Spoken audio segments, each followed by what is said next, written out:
কি ব্যাপার, দেরি হবে নাকি? আমি একটা মেয়ের সাথে কফি খাওয়ার জন্য কফি শপে এসেছিলাম। কফি তো খেয়েছি, বিল দিতে পারছি না। বিল দিতে পারলেই আমাকে এখান থেকে যেতে দেবে, না হলে আমাকে এখানে বাসন মাজতে হবে। আমি বাসন ধুতে চাই না, প্লিজ। জুস খাবে?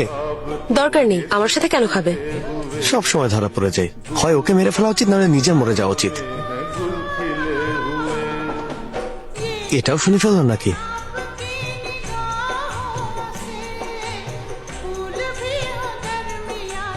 মানে আমি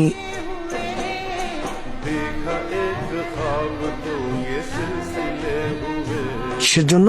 আবার ওই মেয়ে যখন কফি খেতে চাইবে তখন টাকার জন্য আমার বন্ধুর মাথা যেন নিচু না হয়ে যায়। আরে না না আন্নু। বাই। আন্নু কি তোমার সাথে? না আন্টি, কেন? অনেকক্ষণ ধরে ফোন করছি কিন্তু ওর ফোন বন্ধ। মনে হয় ক্লাসে আন্টি। সকালে ফোন করে বলেছে ক্লাস ক্যান্সেল হয়ে গিয়েছে, বাড়ি চলে আসছি। এরপর থেকে ফোন করছি কিন্তু বারবার ফোন বন্ধ বলছে। ওর জন্য আমার অনেক চিন্তা হচ্ছে বাবা। আন্টি চিন্তা করবেন না, আমি গিয়ে দেখছি। কি হয়েছে? বাড়ি চলে যাও। কিন্তু তুমি কোথায় যাচ্ছ? না, একটা কাজ আছে, সাবধানে যেও। আন্নু! কোথায় তুমি? কি হয়েছিল? আরে কিছু না, তুমি পৌঁছে গেছো? সব ঠিক আছে তো? হ্যাঁ, সব ঠিক আছে। অ্যাকচুয়ালি আমি তোমাকে অনেক কিছু বলতে চেয়েছিলাম, কিন্তু বলার আগেই তুমি চলে গেছো। কি বলবে বলো না। বুঝতে পারছি না এত জলদি বলাটা ঠিক হবে কিনা। আমি আমার মনের কথা বলতে চাই। I think I am in love with you Sanju. জানি না কেন, যখন প্রথম তোমাকে দেখেছি সারাটা সময় তোমার দিকেই তাকিয়েছিলাম। তুমি যাই করেছো আমার ভালো লেগেছে। আমার মনে হচ্ছে যে আমি তোমার সাথে সারা জীবন কাটাতে পারবো। যখন আমি তোমার সাথে কফি শপে গিয়েছিলাম, আসার সময় তুমি আমার জন্য ক্যাব বুক করেছিলে। ক্যাবে বসিয়ে ড্রাইভারকে বিল পে করে তার নাম্বার তুমি আমাকে পাঠিয়েছিলে। তখনই বুঝেছি এত ভালোবাসা আমাকে আর কেউ দিতে পারবে না। আমার মনে হচ্ছে আমি তোমাকে অনেক ভালোবাসি।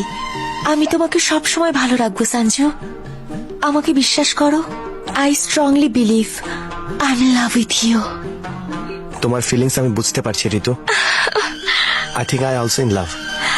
তাহলে বলো আই লাভ ইউ ঋতু।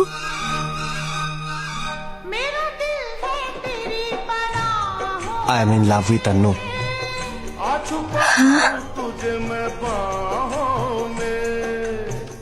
সঞ্জু, যখন আন্নুকে আমি প্রথমবার ট্রেনে দেখেছি, সারা রাত শুধু ওর কথাই ভেবেছি। ও যা যা করেছে আমি সবই এনজয় করেছি। তোমার কথা শোনার পর আমার মনে হচ্ছে আমি সারা জীবন ওর সাথে কাটাতে পারবো। সেদিন কফি শপ থেকে তুমি যাবার পর ও এসে বিল পে করেছে, আবার যেন ঝামেলায় না পড়ে পরের দিনও আমাকে টাকা দিয়েছে। এখন তুমি বলো, এমন কেয়ারিং পার্টনার দুনিয়াতে আর কোথায় পাবো? জানো, আজ যখন ওর ফোন বন্ধ ছিল আমি অনেক ভয় পেয়ে গিয়েছিলাম, তাই দৌড়ে ওর কলেজ চলে এসেছি। ওকে দেখার পর মনটা শান্ত হয়ে গেল। তুমি বলার পরে আমি রিয়েলাইজ করেছি ঋতু, কাউকে ভালোবাসার জন্য এর বেশি কিছু দরকার নেই।